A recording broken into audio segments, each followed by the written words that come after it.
오달수 씨 지금 출연작이 지금 영화만 4편, 지금 드라마는 지금 하차를 했다. 이렇게 어제 저희가 소개를 해드렸잖아요. 신작만 4편이라고 얘기가 나오고 있는데요. 우리가 이제 천만 요정이라는 표현을 쓰기도 했지만 가장 문제는 이미 촬영이 다 마쳤다는 겁니다. 그러니까요. 아니 뭐 제목도 뭐 네 부모 얼굴이 보고 싶다는 영화도 있고요. 그러니까 영화가 좀 4편이 나오게 되는데 네. 저 중에 가장 심각한 상황이 좀 이웃사촌이라는 영화입니다. 그러니까 우리가 7번 방의 선물이라고 잘 알고 있잖아요. 네. 이제 그 히트를 친 영화인데 거기 이완경 감독이 메가폰을 잡고 실질적으로 이번에 한번 제대로 만든 영화가 배우 정우 씨랑 같이 만든 이웃사촌이라는 영화인데 네. 여기 이제 주연으로 정우 씨와 호흡을 맞춘 겁니다. 얼마 전에 영화 촬영이 다 마치고 쫑파티가 있었다고 하는데 이 자리에 나오지 않았다는 거예요. 그럼 이렇게 됐을 경우는 단순한 조연급 배우가 아니라 주연으로서 완벽하게 영화를 소화하게 된 건데 이 영화를 이제 어떻게 개봉을 해야 될지 말아야 될지에 대한 여러 가지 딜레마에 빠져 있다 그러고요. 신과 함께라고 하는 영화가 굉장히 대흥행을 거뒀는데 그러니까 1편도 굉장히 후속편으로 네. 신과 함께 2가 나오는데 네. 아마 신과 함께 1을 보신 분들은 다 기억하시겠지만 지금 나오고 있습니다. 네, 임원희 씨랑 같이 판관 역할로 나와서 굉장히 중간중간 감초 역할을 주지 않았습니까? 여기에 대해서도 지금 촬영을 해놓은 부분들에 대해서 일부를 좀 삭제하고 CG 처리한다는 건데 다행히 뭐 신과 함께 같은 영화는 아직 개봉이 여름 정도로 돼 있기 때문에 충분한 시간이 있어서 좀 조정이 가능하다고 얘기가 나오는 것 같고요.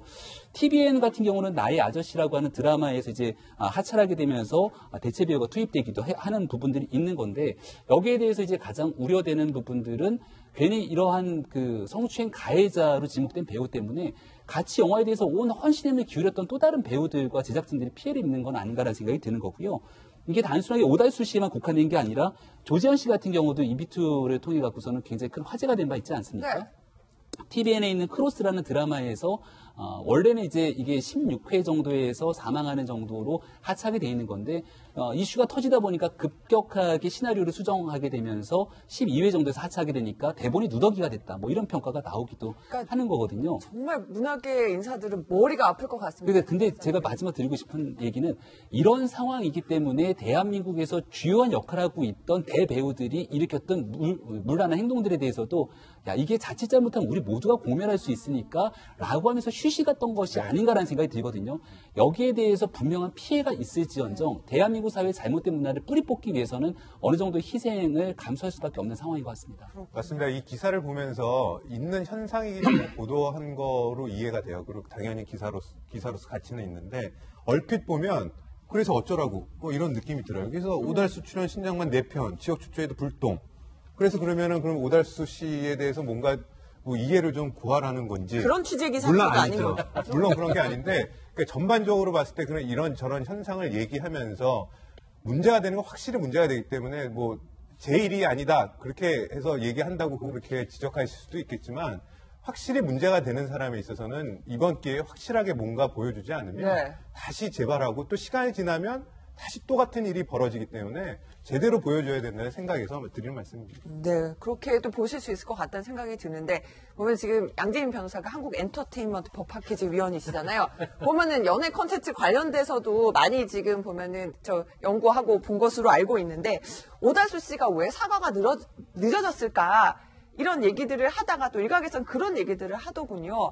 아마도 본인 신작 여러 가지로 출연을 하다 보니까 이걸 인정하게 되면 본인이 떠안을 뭐 재무적 부담이나 이런 것들까지 고려해서 늦어진 거 아니냐. 일각에서는 이제 뭐 그렇게 보는 시선들이 있는데 근데 그런 걸 떠나서 본인은 빨리 사과를 했어야 되지 않나 싶습니다. 그렇죠. 그러니까 말씀하신 부분도 일각의 지적이 일리가 있습니다. 왜냐하면 배우들 같은 경우에 뭐 CF 광고 계약을 맺든 아니면 뭐 드라마나 영화 출연 계약을 맺든 그때 반드시 넣는 조항이 이제 위약 조항입니다. 만약에 본인의 이제 행실상의 문제로 인해서 작품에 누가 되면 안 되잖아요. 그럴 때는 이제 뭐 5배, 뭐 몇 배 이제 손해배상, 가중 손해배상을 하도록 돼 있는데요. 사실은 이제 오달수 씨 같은 케이스는 워낙 오래전에 있었던 일입니다. 그렇기 때문에 그 계약 기간 내에 발생한 일이 아니기 때문에 그 위약 그 손해배상 조항에서는 자유로울지 모르겠지만 하지만 제작진들이 어쨌든 통편집을 하든 어쨌든 뭐 CG를 넣든 굉장히 많은 수고가 추가적으로 들어가거든요. 신과 함께도 CG 비용만 엄청날 것 같은데 적은 분량이라고 해도 사실 영화사가 많이 감당을 해야 될 것 같아요. 그렇죠. 그렇기 때문에 사실은 그 업계에서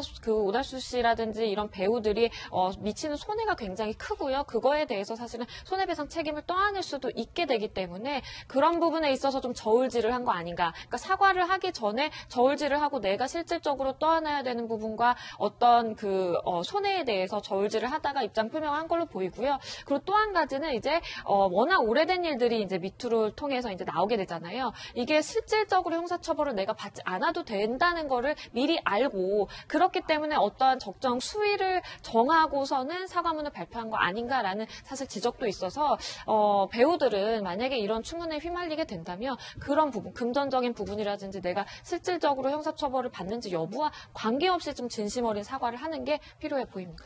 보니까 저희가 이제 한 시사 만화가의 성추행 의혹에 관련돼서는 돌직구쇼가 어제까지는 실명을 밝히지 않았는데 이제 박재동 화백이 스스로 이제 사과문을 어제 냈기 때문에 이제 박재동 화백 얘기도 잠시 좀 짚어볼 텐데요. 박재동 화백의 경우는 여기 기사에 보면은 울주 세계 산악 영화제 관련돼서 또 행사를 맡고 있다고 하는데 이 영화제도 지금 비상에 걸렸다는 겁니다.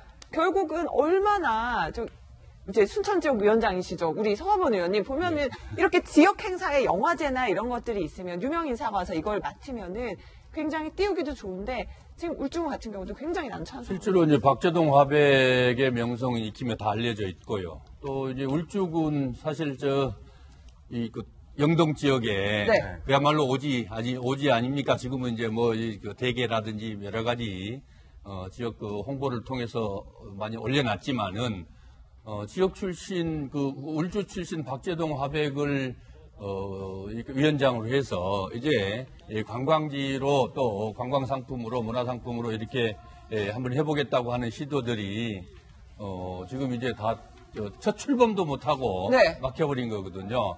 저는 이런 문제 지금 지금 구체적으로 이런 사례들이 나오지는 않지만은 이 문화예술계에 명성 있는 분들이기 때문에 문학관도 지어주고 또 미술관도 지어주고 또 사진 전시관도 지어주고 이랬던 것들을 지금 다지방 자치별로 지금 철수하고 있다 그러거든요.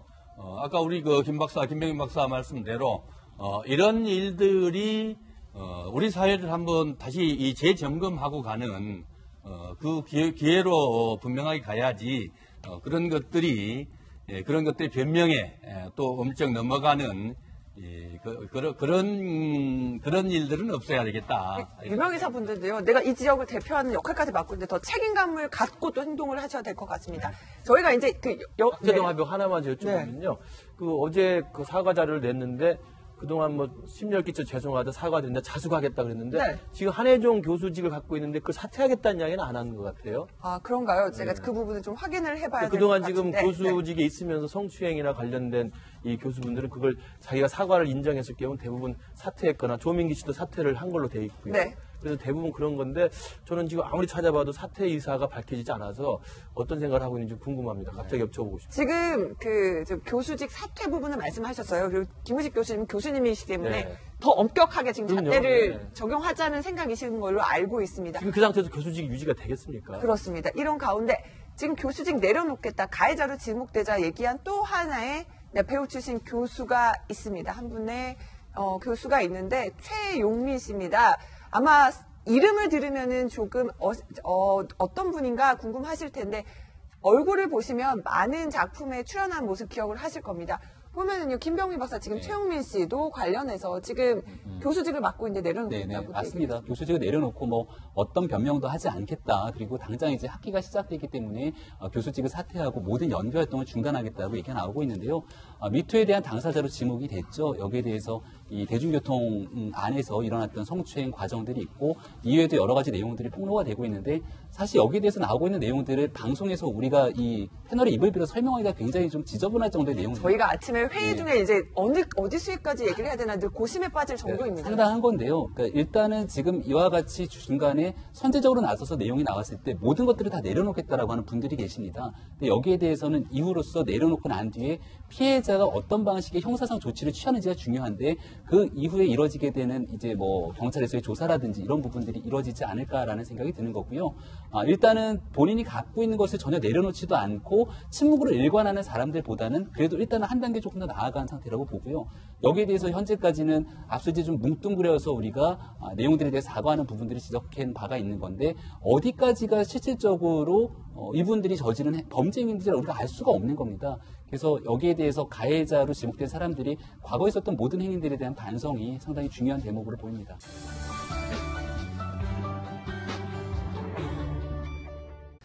배우 오달수 씨 사과문으로 이렇게 얘기를 했네요. 상처 입은 분들께 죄송합니다. 성폭력 없었다 부인하다. 13일 만에야 공식적으로 사과를 했습니다. 이 얘기는요, 양지민 변호사와 함께 풀어보도록 하겠습니다.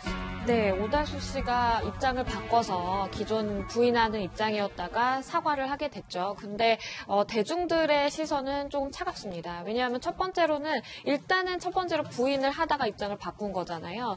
부인을 할 때 당시에도 기억이 나지 않는다라 그랬습니다. 그래서 1차적으로 대중들이 어떻게 그게 기억이 안 날 수 있느냐라고 1차적으로 질책을 받았고요. 그 다음에 굉장히 구구절절 사과문을 발표를 하게 했지만 굉장히 부적절한 내용들이 좀 들어가 있었습니다. 가장 첫 번째로는 성추행과 성폭행을 당했다라고 얘기한 A씨에 대해서 오달수 씨가 내가 기억하는 그 A씨가 맞다라고 한다면 나는 그 당시 25년 전에 연애 감정으로 다가갔던 것이다. 연애 감정이 있었다고. 그렇습니다. 연애 감정이 있었다라고 하면서 마치 자신의 그런 성범죄를 조금 희석시키려는 듯한 그런 표현을 했거든요. 그런데 저거는 정말 피해자에게 2차적으로 상처를 주는 발언이라고 볼 수밖에 없습니다. 그렇기 때문에 굉장히 부적절하다고 볼 수가 있겠는데요. 자신이 아무리 연애 감정을 가지고 갔다고 하더라도 상대방이 저렇게 긴 시간 동안 고통을 받다가 저렇게 목소리를 어렵게 냈다라고 한다면 그러면 지금이라도 정말 떳떳하게 사과를 하고 그 상대방의 고통에 대해서 공감해 주는 게 맞죠. 그런데 마치 연애 감정이었다. 나는 그 당시에 그런 게 없었다. 본인의 고의를 전혀 없었다라고 부정하면서 대중들은 이게 무슨 진정성 있는 사과냐라고 얘기를 했고요. 그거와 더불어서 굉장히 감정적으로 좀 호소하는 그런 사과문이었습니다. 자신이 굉장히 정신적으로 많이 피폐해졌고 마치 덫에 걸린 짐승처럼 팔도 잘렸고 다리도 잘렸고 굉장히 좀 이렇게 감정적인 저술이 내가 이렇게 고통스럽다. 난 덫에 걸렸다. 그렇죠. 사과문이라고 한다면 피해자들의 감정을 먼저 생각하고 피해자들의 상처를 보듬어 안고 그리고 그거에 맞게 내가 어떤 책임을 지겠다라는 얘기가 나와야 되는데 단순하게 내가 정말 너무 고통스러운 시간을 보냈다. 마치 자신이 이렇게 고통을 받았다라는 걸 호소하는 듯한 호소문으로 읽히기 때문에 굉장히 부적절했다라는 평이 많습니다. 보면은요, 이제 보면은 오달수 씨의 성추행, 성폭행 사실을 폭로했던 이제 분이 두 분이 계세요. 한 번은 성폭행을 시도가 있었다라고 고백했던 A씨에 대한 부분이고 그 다음에 실명을 공개하면서 성추행 시도에 대해서 얘기했던 연극 배우 엄지영 씨 얘기도 있었는데 이 엄지영 씨에 대해서도 지금 오달수 씨가 TV에 나오기까지 한 것 죄송하다고 얘기를 했어요. 근데 박민혁 차장 사과를 했을 때 받아들인 사람이 진정한 사과로 느끼느냐가 중요한 거잖아요. 엄지영 씨는 이 사과 어떻게 받아들였을까요? 보면은 조금 전에 이제 말씀하셨지만은 사과 자체가 자기 변명으로 좀 일관되는 부분이 있어요. 그래서 그동안에 돌직구 쇼에서도 그렇고 언론에서 많이 지적한 게 당사자한테 직접 사과를 하라고 했더니 이제 오달수 씨는 당사자를 콕 집어서 하긴 했으나 내용에 있어서는 여러 가지 미흡한 부분들이 많죠. 그래서 하나마나한 사과, 그다음에 진정성도 전혀 없고 계속 부인을 하다가 뒤늦게 했는데 자기가 고통받았다라는 오히려 그런 변명으로 일관했기 때문에 받아들인 쪽에서는 진정성을 전혀 느끼지 못했을 것 같고요. 아마 더 많은 분노와 공분을 사지 않을까 그렇게 생각이 듭니다. 지금 엄지영 씨 같은 경우는 한 이제 언론 매체를 통해서 전달하기로는 변명 같지만 그나마 사과는 받은 것 같다라는 입장을 표명을 했습니다. 잠시 전에 저희가 좀 보여드리기도 했는데 보면요. 오달수 씨뿐만 아니라요. 이렇게 사과하시는 분들 유형을 보면은 패턴이 보여요. 김병민 박사 보면 처음에는 몰랐습니다. 몰랐습니다라고 얘기하고 보니까 패턴들을 좀 분석할 수가 있더라고요. 오늘 한겨레 신문에서 이 내용에 대해서 좀 정확하게 보도를 하고 있는데요. 4가지에 대해서 이야기를 하고 있습니다. 그러니까 첫 번째는 말씀하셨던 것처럼 몰랐다라고 얘기하면서 변명을 하게 되는데 여기에 대해서 기본적으로 과거의 사건을 부인하게 되는 것이고 가해자 입장에서 전혀 죄의식을 느끼지 못하고 있다라고 얘기를 하고 있는 거고요. 왜냐하면 이 몰랐다라는 게 변명으로 일관될 수도 있는 거지만 내가 했던 행위 자체에 대해서 기억을 하지 못하고 있는 그러니까 죄에 대한 죄의식이 전혀 없다라는 것들을 좀 지적을 하고 있습니다. 그 두 번째는 사과를 하긴 하는데 구체적으로 사과를 하지 않고 부끄러운 행동이라는 추상적인 표현을 한다는 겁니다. 그러니까 이게 무슨 얘기인고 하니 여기에 대해서 두루뭉실한 사과를 하면서 앞으로 일어나게 될 형사상 책임을 피하려고 하는 것이 아니냐라는 얘기가 나오는 거고요. 조금 전에 있었던 오달수 씨의 사과 내용을 보더라도 뭔가 명확하고 구체적인 내용을 적시하는 사과가라고 보기는 어려운 측면들이 있거든요. 그리고 세 번째로는 희생자 코스프레를 한다는 겁니다. 여기에 대해서 나도 아까 팔다리가 잘려나간 짐승이라는 표현을 썼던 것처럼 네. 이걸 쓰기 위해서 진정성 있는 피해자에 대한 사과라기보다는 여기에 대해서 좀 희생자 코스프레를 하면서 다 내려놓겠다라고 하는 얘기를 하게 되는데 여기에 대한 책임 여부에 대해서 구체적으로 어떻게 내가 책임을 질 건지 이런 얘기를 하지 않는다는 거고요. 가장 마지막 유형으로는 침묵한다는 거죠. 네. 여전히 지금 이 순간까지도 어떻게 할 것인지에 대해서 이야기를 하고 있지 않는 건데요. 배우 오달수 씨 같은 경우도 직접 현장에 나오지 않았습니다. 성명서를 토대로 일단은 발표를 했는데 여기에 대해서 명확한 사과인 건지 앞으로 오달수 씨 행보를 어떨 건지에 대해서 밝혀진 바가 명확하지가 않거든요. 그러니까 이후에도 침묵으로 일관할 것인지 아니면 또 다른 만약에 피해자가 미투를 하게 됐을 경우에 어떤 방식으로 나오게 될지에 대해서는 여전히 미지수인 것 같습니다. 지금 언론에서 사과 유형까지 지금 속속들이 분석을 하고 있는데 또 하나 저 지금 그 가해자들이 보이는 반응 중에 하나가요. 김근식 교수 이런 반응도 있어요. 고은 시인은 그럴 의도가 아니었지만 보면은 많은 가해자들이 하는 표현 중에 하나가 그럴 의도가 아니지만 아까 이제 그 유형 중에 첫 번째가 이제 죄의식 없이 잘 몰랐다. 모르고 한 행동인데 뭐 상처를 받았다면 사과한다는 거잖아요. 그러니까 모르고 한 행동이라는 건 내가 그럴 의도가 전혀 없었는데 상대방인 당신이 그렇게 생각했다면 미안하다 이런 거거든요. 그러니까 전혀 그때 했던 그 행동이 잘못된 행동이라는 자기 스스로의 자책의식이 아직까지 없는 사과죠. 그런 게. 고은 시인도 마찬가지였고요. 나는 그럴 의도가 아니었지만 그렇게 된 것에 대해서 사과한다 이렇게 됐기 때문에 지금도 진행되는 사과의 방식이나 내용을 보면 진정성 있게 그리고 앞으로는 저런 일이 일어나지 않도록 뼈저리게 반성하는 모습 같지는 않아요. 특히 이제 오달수 씨 나온 아까 그 사과문 중에서 제가 가장 놀랐던 것은 연애 감정이 있었다는 표현을 하는데 네. 그 A씨가 폭로한 그 내용이 구체적 내용을 보면 어떻게 그게 연애 감정입니까? 오로지 그때는 연애 감정이 아니라 욕망밖에 없었던 거잖아요. 그러니까 욕망에 의해서 상대방의 나약한 여성들을 정말 강제로 이렇게 했던 건데 그걸 연애 감정이라고 표현하면 당했던 그 여자는 정말 그 여성께서는 어떤 생각을 하겠습니까? 저는 그런 것을 사과문이라고 내놓는 걸 보면 여전히 제가 볼 때는 오달수 씨도 진정한 사과는 좀 안 하고 이것이 그냥 이 또한 지나가리라 지나갈 것만 기다리고 있는 게 아닌가 생각이 드네요. 가해자들의 지금 해명이나 사과를 빙자한 어떻게 보면은 자기 변명인 것 같은데 그 내용들을 보면 아직까지 제대로 된 인식을 못하고 있는 것 같아요. 그게 그런 의도가 아니었다, 그런 의도를 비칠 줄 몰랐다는 거는 한 번 정도는 이해가 돼요. 근데 수차례 반복을 하면서 그런 의도가 아니었다라는 거는 정말 말이 안 되는 앞뒤 안 맞는 거고 연애 감정이라는 것도 자기 미화 이상의 그 이하 아무것도 없는 것 같아요. 그러니까 가장 더 중요한 거는 변명에서 여러 가지 패턴이 보인다고 하는데 어떻게 보면은 일단 명예에 있어서는 손상이 됐고 다음 남는 건 그나마 형사처벌을 좀 면해보자라는 게 공통된 것 같아요. 모든 사람들. 그러다 보니까 그게 과연 또 진정한 사과인지 그것도 의심이 많이 됩니다.